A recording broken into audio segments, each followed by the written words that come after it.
요한복음 1장 1절에서 5절까지 우리 같이 한 음성으로 합독합니다.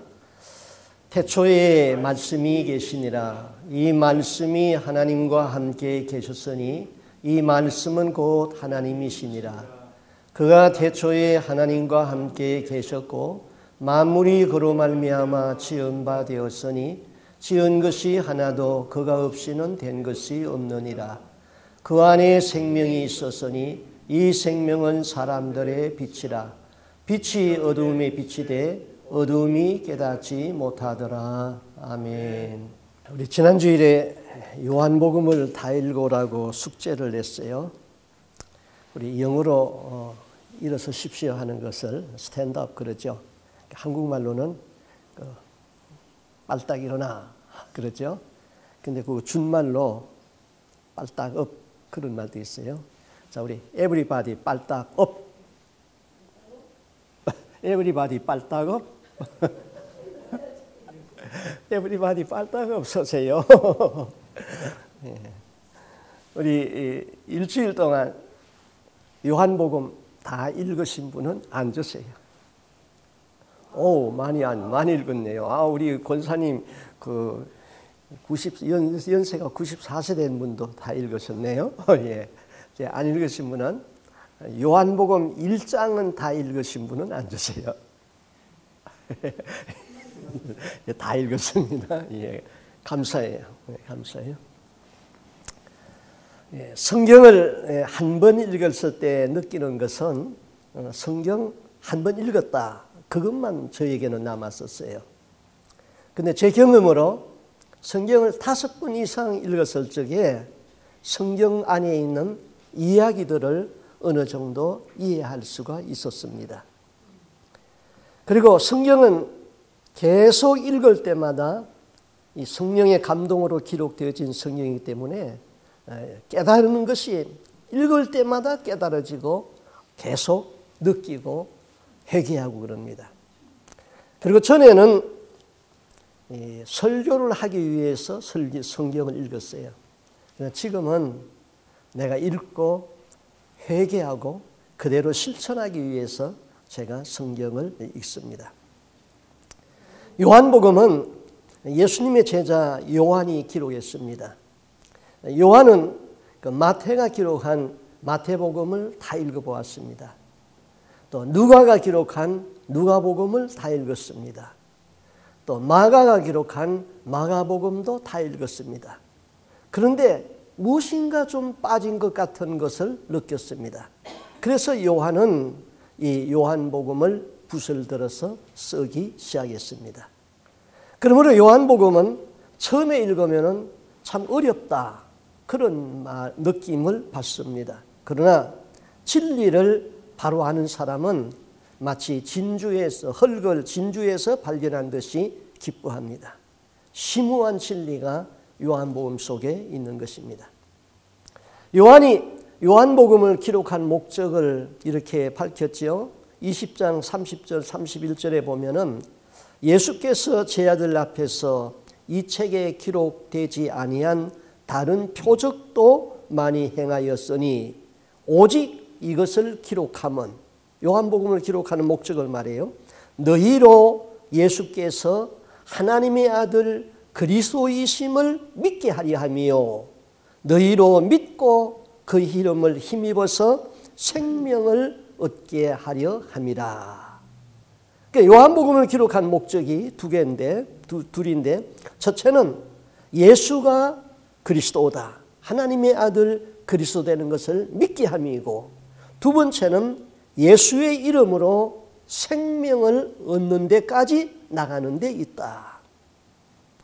자, 우리가 예수는 믿는데 생명이 없는 사람 있죠. 그 사람 정말 억울한 사람이에요. 그처럼 어리석은 사람이 없어요. 예수를 믿었는데 생명이 없다. 구원 못 받는다. 정말 어리석고 정말 억울하죠. 자, 생명은 영생을 얻는 생명을 말하는 거예요. 설교학에서 보면은 위로와 격려하는 설교가 있습니다. 자, 성도들은 일주일 내내 이 세상 속에 살면서 아주 피곤한 삶을 살고 지쳐있지요. 그런데 교회에 와서 이제 위로하는 설교를 듣고 싶습니다. 예수를 믿으면 복받습니다. 듣기 좋은 설교를 듣고 싶습니다. 하나님은 사랑이다. 누구나 예수를 믿으면 천국 갈 수 있다. 그런 부담 없는 말씀을 듣기를 원합니다. 설교의 사명이 그 부분만 설교를 한다면 결론은 구원에 이를 수가 없습니다. 믿기는 믿었는데 결국 심판대에는 슬피 울 수밖에 없습니다. 예수 믿고 죄에 대한 아픔을 깨달아야 됩니다. 삶에서 나를 희생시키고 헌신하는 사랑이 실천돼야 됩니다.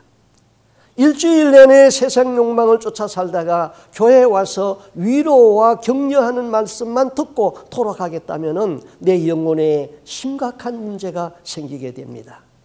예수는 믿었는데 결국 구원에서 낙오될 수도 있다, 이 말인 것입니다. 먼저 요한복음의 특징을 잠깐 살펴보겠습니다. 요한복음에서는 세 개의 단어가 참 많이 나오는데 첫째는 사랑이라는 단어가 60회 이상 나옵니다.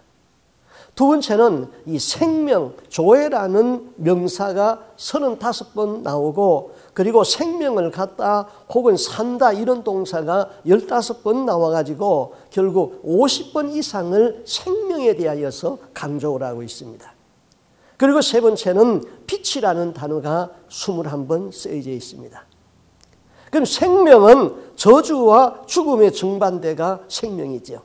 생명 되시는 예수님 안에는 저주가 사라지고 축복의 역사가 일어납니다. 생명이신 예수님 안에서 죽음의 세력이 정복되어집니다. 생명이신 예수님 안에서 영원한 생명, 영생이 주어집니다. 영생이라는 것은 시간적으로 끝없이 산다는 것이죠. 지옥에서도 영원히 끝없이 삽니다.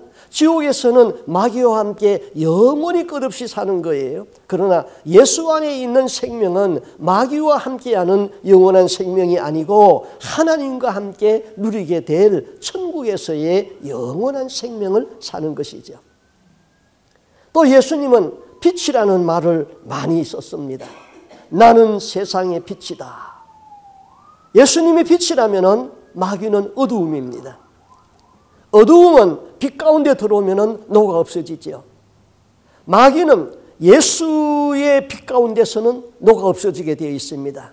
어두움 속에서는 그렇게 힘을 발휘하던 마귀가 빛이 되시는 주님 앞에서는 개미보다도 더 작아집니다. 그래서 마귀는 빛을 싫어합니다. 빛이 임하면은 어두움 안에 있는 혼돈과 무질서가 다 없어집니다. 빛이 임하면은 어둠과 죄악이 소멸되는 것이죠. 세상의 모든 죄악은 어두움 속에서 저질러집니다. 어두움 속에서 죄가 행하여집니다. 캄캄하면은 무섭지요. 마귀는 어두움을 관장하고 있는 것입니다. 저의 세대에서는 어렸을 적에 전기불이 없었습니다. 가물가물한 호롱불을 등잔이에 호롱불이 놓여 있었습니다. 밤길에는 문종이로 바른 등 안에 호롱불을 넣어서 다녔습니다. 어렸을 적에 이웃집에 놀러를 가면은 그때는 TV도 없었고 라디오도 별로 없었습니다. 주로 무슨 얘기를 많이 하냐면은 귀신 이야기 많이 했습니다. 지금도 그런 귀신 이야기 기억나요.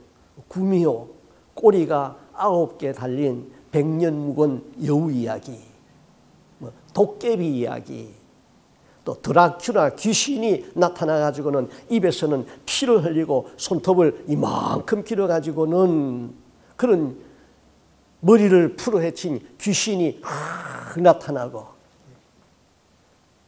그런 얘기가 굉장히 무서웠는데도 그걸 다 듣고 있었습니다. 그런 이야기를 듣고 집으로 갑니다. 길에서 나무잎만 하나 굴러가도 귀신이 펄썩 나오는 것 같습니다. 집안에 오면은 온 집안이 깜깜합니다. 어디서 귀신이 나오는 것 같습니다. 아무도 없는 방문을 여는 것이 그렇게 무서웠습니다. 그래서 방문을 열면서 제일 먼저 하는 일은 호주머니에 있는 성냥을 꺼내가지고 불을 탁 켜는 것입니다. 빛이 들어오면 어두움이 다 없어지고 무서움이 물러갔습니다. 여러분, 밤에 이 도시에 전기불이 없다고 생각해 보세요. 밤은 무섭습니다. 등대는 어두운 밤길을 항해하는 배들에게 길을 잃지 않게 도와줍니다. 어두운 밤길을 걸어가는 이들에게 등불은 내가 갈 길을 비춰줍니다. 빛 대신 예수님은 거짓과 어두움 속에 있는 사람들을 보고 이 빛으로 나오라 그렇게 말합니다. 그리고 이 빛을 품어라. 그런데 생명의 빛 대신 예수님이 어두운 세상을 비추었지만은 세상 사람들은 깨닫지 못했다 그랬습니다. 요한복음에서 어둠이라는 말이 7번 나왔습니다. 빛 대신 예수님께서 이 세상에 오셨을 적에 이 세상은 온통 캄캄했습니다. 어둠이었습니다. 모든 죄악들, 모든 부끄러운 일들이 어둠 속에서 이루어지고 있습니다. 어둠 속에 갇혀있던 세상 사람들에게 예수 그리스도의 생명의 빛이 비쳤지만은 그들은 이 빛을 깨닫지 못했다 그랬습니다. 그 이유는 여전히 어둠이 좋다고 그 속에 머물러 있었기 때문입니다. 어두움과 함께 있는 사람들이 예수님을 알지 못했습니다. 그래서 예수님을 십자가에 못 박았습니다.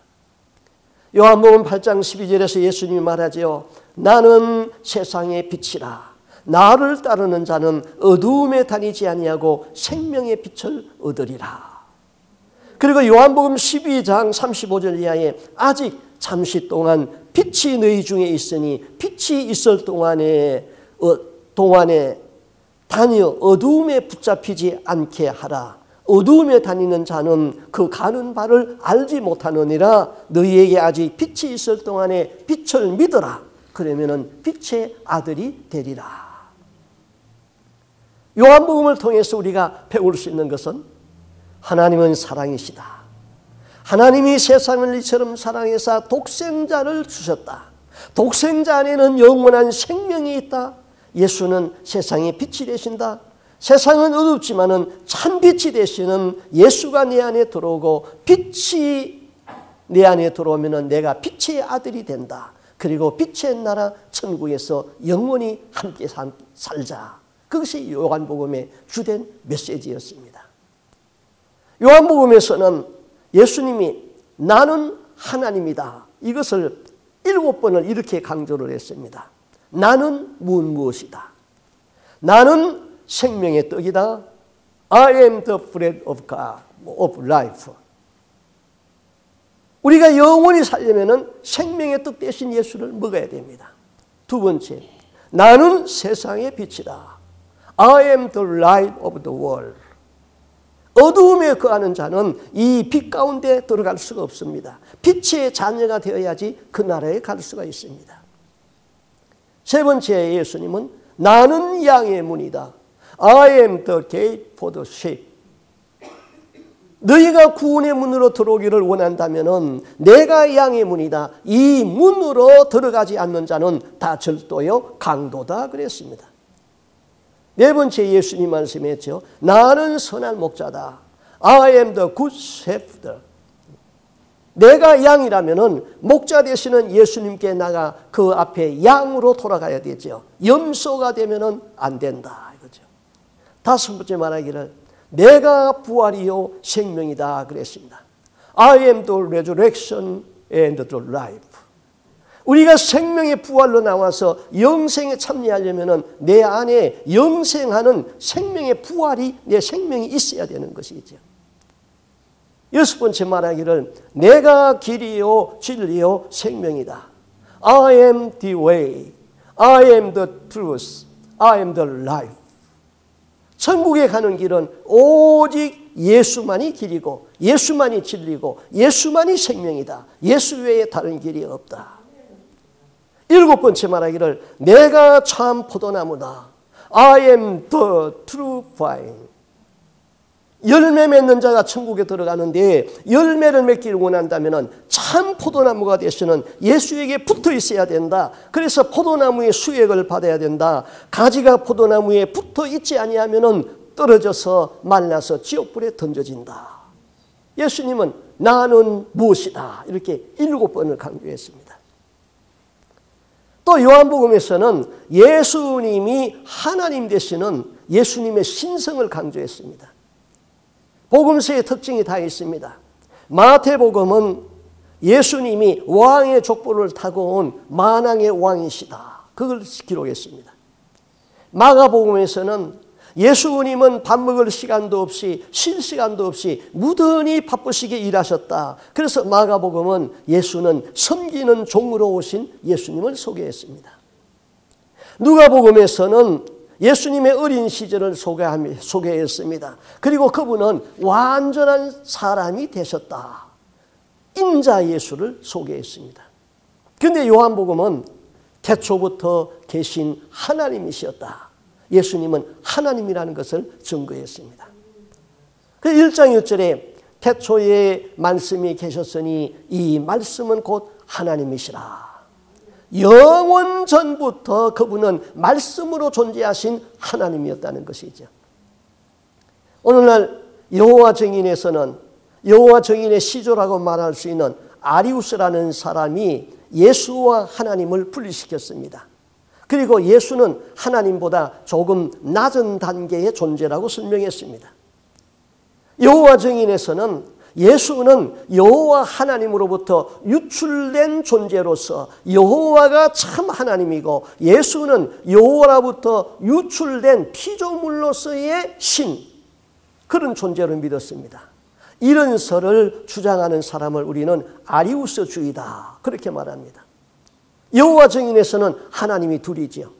전능자 여호와 하나님이 따로 있고 하나님으로부터 유출된 예수가 따로 있고 그 예수가 이 천지를 만들었다는 것입니다.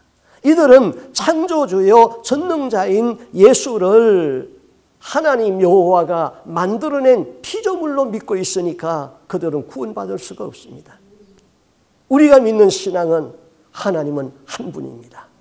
성부와 성자와 성령이 한 하나님이신 것이죠. 요한복음은 예수가 하나님 되시는 것을 확실하게 증거했습니다. 요한복음 1장 1절에 태초에 말씀이 계시니 이 말씀이 곧 하나님이시라. 말씀으로 존재하신 하나님, 그분이 곧 예수라는 것이죠. 그 예수님이 공생애 중에서 이런 말을 합니다. 유대인들을 보고 너희 조상 아브라함이 나기 전부터 내가 있느니라. 나와 아버지는 하나이니라. 예수님의 제자 빌립이 하나님을 보여달라고 그러니까 나를 본 자는 아버지를 보았거늘. 아버지와 나는 하나라는 겁니다. 아버지 따로 아들 따로 성령 따로 따로 국밥 자꾸 만들지 말라는 것이죠. 하나님은 한 분이세요. 결코 하나님은 세 분이 아니라 한 분 하나님이시죠. 성부와 성자와 성령이 한 하나님이시죠. 자, 요한복음 8장 58절에서 너희 조상 아브라함이 나기 전부터 내가 있느니라. 그럼 예를 들어서 말하면은 우리나라에 박시성을 가진 사람이 있습니다. 박시성을 가진 분의 조상은 박혁거세라고 알 수 있죠. 그런데 내가 말하기를 야, 나는 너희 조상 박혁거세가 나기 전부터 내가 있었다. 그러면 그분 박씨의 성을 가진 분이 어떻게 반응을 할까요? 또 나와 아버지는 하나이니라. 나를 본 자는 아버지를 보았다. 만약에 내가 이런 말을 했다면 나는 정신병자일 겁니다. 그런데 예수님이 이런 말을 했습니다. 그러면 예수는 정신병자가 아니면 그분은 하나님이십니다. 여러분이 그분을 어떻게 믿든 예수는 하나님이십니다. 그분을 경외하든지 예수는 정신병자였다 하고 교회를 떠나든지 그것은 여러분의 선택에 달려있는 것입니다. 자, 요한복음 1장 1절에 태초에 말씀이 계시니라. 이 말씀이 하나님과 함께 계셨으니 이 말씀은 곧 하나님이시니라. 그가 태초에 하나님과 함께 계셨고 만물이 그로 말미암아 지은 바 되었으니 지은 것이 하나도 그가 없이 된 것이 없다. 자, 요한복음 1장 1절에서는 태초에 말씀이 계셨으니 이 말씀은 곧 하나님이라. 그런데 시작의 책이라고 불리우는 창세기는 또 어떻게 시작이죠? 태초에 하나님이 천지를 창조하시니라. 땅이 혼돈하고 공허하며 흑암이 깊음 위에 있고 하나님의 신은 수면에 운행하시니라. 하나님이 이 천지를 창조하시기 전에 땅이 혼돈하고 공허하고 흑암이 깊음이 있었습니다. 우주는 혼란과 무질서와 혼돈 속에 있었는데 하나님이 말씀합니다. 빛이 있어라. 그러니까 빛이 나타났습니다. 전체에 광명이 있어라. 그러니까 하늘에 해와 달들이 나타납니다. 그 순간 혼돈과 무질서가 다 사라집니다. 말씀에 의하여서 우주가 지어지고 우주는 질서 안으로 들어오게 됩니다. 모든 천체가 질서 안에서 궤도를 따라서 운행하고 있습니다. 창세기 1장에서는 옛날 성경에는 하나님이 가라사대 그랬고 현대의 번역 성경에는 하나님이 이르시되 이런 말이 11번 나옵니다. 하나님이 가라사대 빛이 있으라 하심에 빛이 있었고 하나님이 가라사대 물 가운데 궁창이 있어서 물과 물로 나누게 하라. 하나님이 가라사대 천하의 물이 한 곳으로 모이고 묻이 드러나라. 가라사대 말씀하시니 그렇게 하니까 말씀대로 이루어졌습니다. 그러면 이 창조의 역사는 그때만 있었고 지금은 없습니까? 지금도 하나님은 창조가 계속되고 있죠. 말씀으로. 이 세상은 어둠과 혼돈과 무질서와 공허입니다. 이 혼돈과 무질서와 공허의 가운데에 하나님의 말씀이 임하면은 질서 안으로 들어오게 되는 것이죠. 이 말씀은 굉장히 중요해요. 혼돈과 무질서와 공허의 말씀이 임하면은 모든 것이 질서 안으로 들어오게 된다. 오늘날 미국의 학교가 더 이상 학생들을 지켜줄 수 없는 곳으로 인식되고 있습니다. 학교 안에 도적질, 환각제, 마약, 임신, 패싸움, 낙태, 성병 이런 문제가 있는 걸 다 압니다. 학교 안에 있는 혼돈과 무질서와 공허를 무엇으로 해결할 수 있습니까? 내 자녀들 속에 있는 혼돈과 무질서와 공허를 어떻게 해결할 수 있습니까? 답은 무엇입니까? 말씀이 들어와서 질서로 들어오게 되는 겁니다. 그 일을 지금 학교가 해내지 못하고 있는 거예요. 교회가 그 일을 해내야 되는데 역부족이에요. 문제의 해결은 부모가 말씀의 사람이 되고 부모에 의하여서 하나님의 말씀이 자녀들에게 마음에 임하도록 했을 적에 자녀들의 마음속에 있는 공허와 무질서가 사라지고 하나님의 말씀으로 질서 안에 들어온다 이것입니다. 그러면 여러분 안에는 혼돈이 없습니까? 내 마음속에 있는 돈에 대한 갈망, 세상을 바라보는 향락적인 눈, 저급한 가치관, 종말이 온다고 외쳐도 아무런 반응이 없는 무디어진 가슴 이런 것들이 내 마음에 지금 메꿔되어져 있고 혼돈 안에 있습니다. 어두움이 있습니다. 어떻게 해야지 질서 안으로 들어올 수 있습니까? 하나님이 가라사대 말씀이 있어야 되는 것입니다. 예수님이 말씀했죠. 요한복음에서 너희가 내 안에 있고 내 말이 너희 안에 있으면 무엇이든지 원하는 대로 구하라. 그리하면 다 이루어지리라. 말씀이 내 안에 들어와야 되는 것이죠. 태초에 말씀이 있었습니다. 말씀이신 예수가 내 안에 들어와야 됩니다. 우리는 지금도 기억하고 있습니다. 1992년에 LA에서 일어났던 흑인 폭동 사건을 우리는 기억하고 있습니다. 사건은 흑인 로드니 킹을 구타한 백인 경찰관들에게 법원에서 무죄 판결이 내려지자 흑인들이 폭동을 일으켰습니다. 세상은 무법천지가 되었습니다. 미국은 독립 이후에 많은 백인들이 교회를 다녔지만은 몸만 교회에 있었지 하나님의 말씀을 쫓아 살지 못했습니다. 1864년에 링컨 대통령에 의하여서 노예는 해방이 되었지만 인종차별은 여전히 그대로 있었습니다. 그래서 폭동이 일어난 것입니다. 그런데 LA 폭동 시에 세상은 아주 무법천지가 되어버렸죠. 그런데 유달리 한인 상가들만 방화되고 털렸다는 사실이죠. 같은 한인으로서 한인을 두둔해주고 싶습니다마는 냉정히 우리는 하나님 말씀 앞으로 나가야 됩니다. 한인들은 흑인들을 상대로 해서 돈을 벌었는데 그 흑인들을 대상으로 착취의 대상으로만 생각하였지 그들의 호주머니 속에 있는 돈을 꺼내서 내 호주머니 속에 넣는 것만 생각했지 그들을 배려하고 사랑하고 베푸는 것이 없었습니다. 흑인들이 그것을 모릅니까? 그러니까 백인들의 인종차별에 폭동을 일으키고 흑인들을 착취한 한국 사람들에게 울분을 쏟아내놨던 것이 LA 폭동 사건인 것입니다.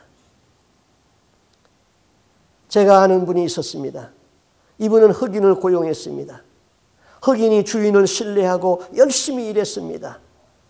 흑인은 주인에게 나에게 한국식 이름을 지어달라고 그랬습니다. 주인은 그 흑인의 한국식 이름을 뭐라고 지어주는 줄 아십니까? 연탄이라고 지어주었습니다. 이 흑인은 다른 한국 사람들에게 가가지고 나 한국 이름 우리 주인이 주어졌는데 내 한국 이름 연탄이라고. 나중에 이 흑인이 그 이름의 의미를 알고 얼마나 한국 사람에 대하여서 분노와 신망감을 느꼈습니까? 예수를 믿어도 말씀이 없는 가슴, 말씀이 없는 사회는 혼돈입니다. 공허입니다. 무질서입니다. 이 공허와 혼돈과 무질서 안에 있는 모든 것이 하나님이 말씀이 들어왔을 적에 회복이 되고 질서 안으로 들어오는 것이죠. 말씀이 임하고 말씀대로 이루어진 세상은 하나님 보시기에 좋았더라. 좋았더라. 그렇게 말합니다. 그 다음 여러분이 참 잘 듣지 않은 말씀인데 다바로와 로고스 신학에 대해서 말씀하겠습니다. 여러분이 아마 처음 듣는 말씀일 수도 있어요. 태초에 말씀이 계셨다. 그 말씀이 로고스입니다. 로고스. 옛날 철학자들은 만물의 근원이 무엇인가를 깊이 생각했습니다. 그래서 옛날 헬라의 철학자들은 이 만물의 근원이 물이었다. 또 어떤 철학자들은 만물의 근원이 불이었다. 그렇게 말했습니다. 그런데 사도 요한은 만물의 근원이 물이 아니고 만물의 근원이 불이 아니고 만물의 근원은 말씀이었다. 로고스였다. 그렇게 말씀합니다. 태초에 말씀이 계시니라 그 말씀이 하나님이었고 그 하나님은 예수다. 그렇게 전개시켜 나갔습니다.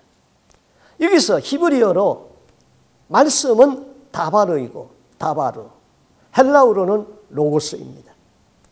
구약 성경은 히브리어로 기록되어져 있고 신약 성경은 헬라어로 기록되어져 있습니다.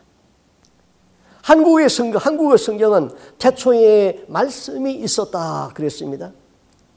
그런데 중국어 성경은 태초에 도가 있었다 그랬습니다. 영어 성경은 In the beginning was the word. 태초에 말씀, 워드가 있었다 그랬습니다. 헬라어 성경에는 태초에 로고스가 있었다 그랬습니다.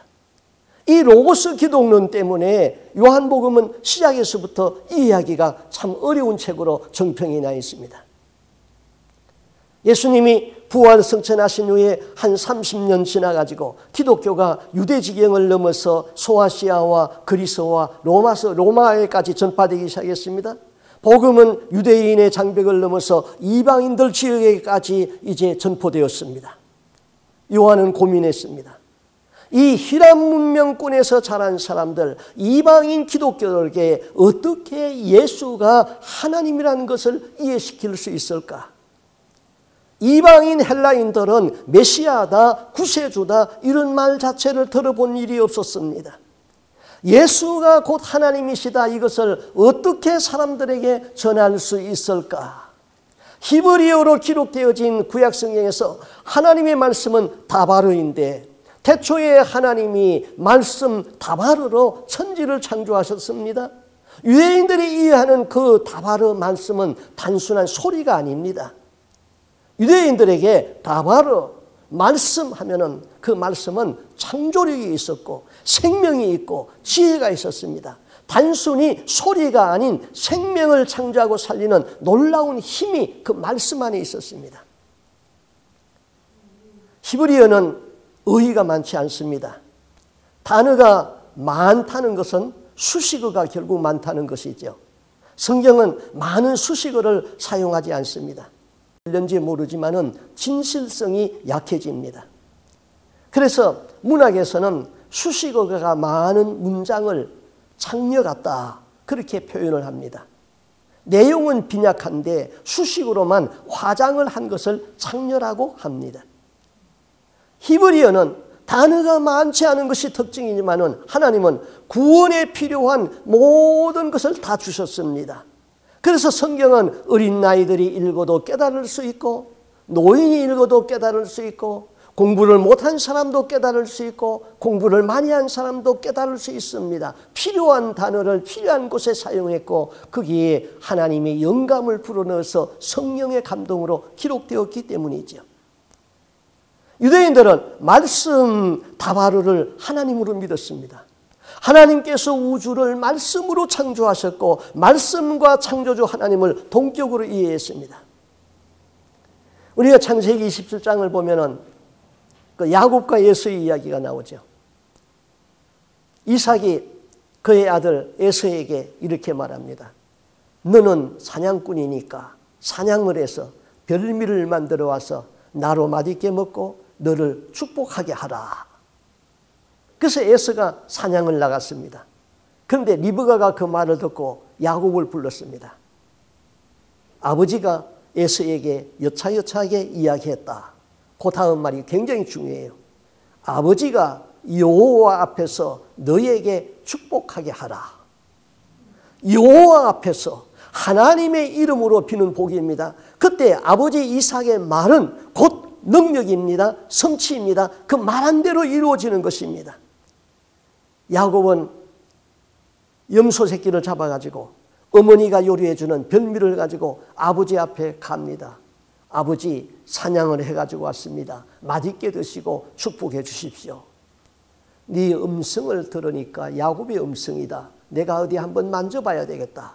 만져보니까 온몸을 털로 다 가렸으니까 음성은 야곱의 음성인데 몸은 에서로구나. 눈이 어두운 아버지가 속았지요. 그래서 야곱이 아버지의 축복을 다 받았습니다. 야곱이 축복을 다 받고 나가니까 에서가 진짜 사냥을 해가지고 왔죠. 이삭은 벌벌벌 떨지요. 내가 이미 야곱에게 다 축복해 주었다. 아버지, 나한테 줄 축복은 없습니까? 그러면서 에서가 방성대곡을 하잖아요. 아버지의 말 한마디의 축복을 차지하기 위하여서 이삭의 아들 에서와 야곱이 서로 다투는 이 모습이 우리는 이해가 안 됩니다. 하나님 앞에서의 말 한마디가 한 사람의 장래의 운명이 달라집니다. 그 말씀대로 성취되어집니다. 말씀과 권능이 있습니다. 하나님 말씀 말 한마디에 창조가 있습니다. 지혜가 있습니다. 능력이 따르게 되는 것입니다. 말씀이 그렇게 하나로, 하나님과 하나로 보았습니다. 성경은 하나님과 말씀을 동일시했죠. 시편 33편 6절에 이렇게 말해요. 여호와의 말씀으로 하늘이 지음이 되었으며 그 만상이 그 입 기운으로 이루었도다. 또 시편 107편 20절은 하나님께서 말씀을 보내어 저희를 고치사 위경에서 건지시는도다. 하나님이 말씀을 보내었답니다. 말씀으로 고치고 말씀으로 우리를 구원하셨다는 겁니다. 예레미야 23장 9절에는 나 여호와가 말하노라 내 말이 불같지 아니하냐 내 말이 반석을 쳐서 부서뜨리는 방망이와 같지 아니하냐. 하나님의 말씀이 불과 같습니다. 그 말씀이 내 속에 들어와서 내 죄를 소멸시킵니다. 하나님의 말씀이 방망이와 같습니다. 그 말씀이 내 마음을 두들겨서 내 죄를 어찌할꼬 하고 회개의 영으로 역사합니다. 또 말씀에 지혜가 포함되어 있습니다. 잠언 3장 18절 19절에 이 지혜를 잘 요약해 놓았죠. 지혜는 그 얻은 자에게 생명나무라.